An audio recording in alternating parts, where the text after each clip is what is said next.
Maybe it was after being yelled at by a customer over the phone, working my 25th week of a 55-hour work week and feeling the existential dread of having to go back to my car sales job. Or actually, the slow compound of talking to university graduates, professionals, and engineers with each sales pitch. One day, as I laid back in my office chair, staring into outer space, did a thought appear. I don't want to make a career out of talking to people. I need to get into something more technical. So, why engineering? If you don't know me, my name is Denzel Duke. I'm currently 20 years old. I graduated the top 3% of students in high school and rejected university to go join the workforce. 3 years and 8 jobs later, here's why I'm choosing engineering. What was my goal after high school? To make as much money as possible, like every boy who graduates. 5 months into selling cars, I realized that money as a motivator is not enough. My sales manager from my old retail job selling electronics taught me something. If a customer doesn't need it, then send them home empty handed. Car sales, for me, felt like the opposite. I needed to sell SUVs to people who needed vans, which actually happened to me twice. I lost my why. Engineering gives that back. You're in a field that solves real problems.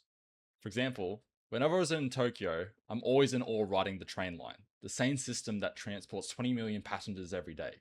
Engineers help design that. They help the worker commute to the office, that family to visit a relative, the tourist to get to his hotel. That's meaningful. You're helping design stuff that serves people, not just making another dealership richer. Help others, and the money will follow. Put me at a crossroads between engineering and business. Here's why I'm choosing engineering every time. Statistically, almost a third of Fortune 500 CEOs are engineers. As a comment from the video, engineering is the new MBA.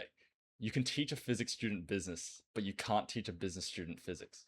The discipline of engineering teaches how to analyze problems, break them down, and build solutions. That is what exactly business is. During my years in sales, a job where I needed to think on my feet, I realized something. I am deeply analytical. For example, I would spend hours researching the best PC parts for an engineering student, create a spreadsheet to see if real estate beats index funds, or what KPIs I needed to hit my end of year goals. My parents told me I was very analytical, and I didn't even know. If analysis is a core part of problem solving, then why not use this temperament in a field that actually rewards it? The best example that comes to mind is Harley Finkelstein, president of Shopify. Early on in his career, a mentor of his told him to study law. Not to practice law, but learn how to think, write, and synthesize information. That was the meta skill. For engineering, the meta skill is problem solving. Learn that and you can apply it to any field. Even if you never work as an engineer, those 4 years of study will teach you how to think. That's versatility. Here's a question I pose myself. Does the world need another salesman? I don't think so. But an engineer. Australia has a shortage. The whole world does too. People solving problems in infrastructure, technology, energy, transport. Like my parents remind me, I am analytical.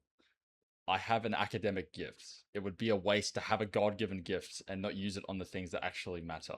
Again, I have not enrolled into engineering yet. I'm in the process of doing applications. There is a big possibility that I find it difficult and the passion for it dulls. Again, I compare it to my journey in sales. I wasn't very passionate about it, but I got good at it and the passion followed. One of the questions I'd be asking myself is, what does the world need from me and how can I make an impact? Side note, JFK said two things that stuck with me. Arguably, the president who helped us put a man on the moon. Ask not what your country can do for you. Ask what you can do for your country. We choose to go to the moon in this decade and do the other things, not because they are easy, but because they are hard. If you have the ability to study engineering, but you chose not to because of its difficulty, what else would that be but a waste? Do you believe you're the only one who finds it hard? What a waste of your potential.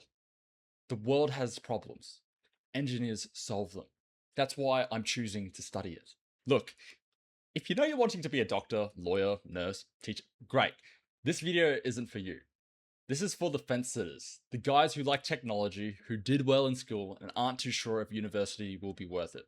I was there in grade 10. I chose the hard academic path, graduated in the top 3% of students, then rejected the university pathway anyways. I spent 3 years after high school learning sales. Now that I'm going back to academics, I'll be 25 when I graduate. Will I ever regret the detour? No. I had the opportunity to learn how to talk to people and sell ideas. I can take those skills with me for the next chapter of my life. From my time selling, I learned It's not making a decision that is the mistake. It's not making one at all. That's why I'm choosing engineering.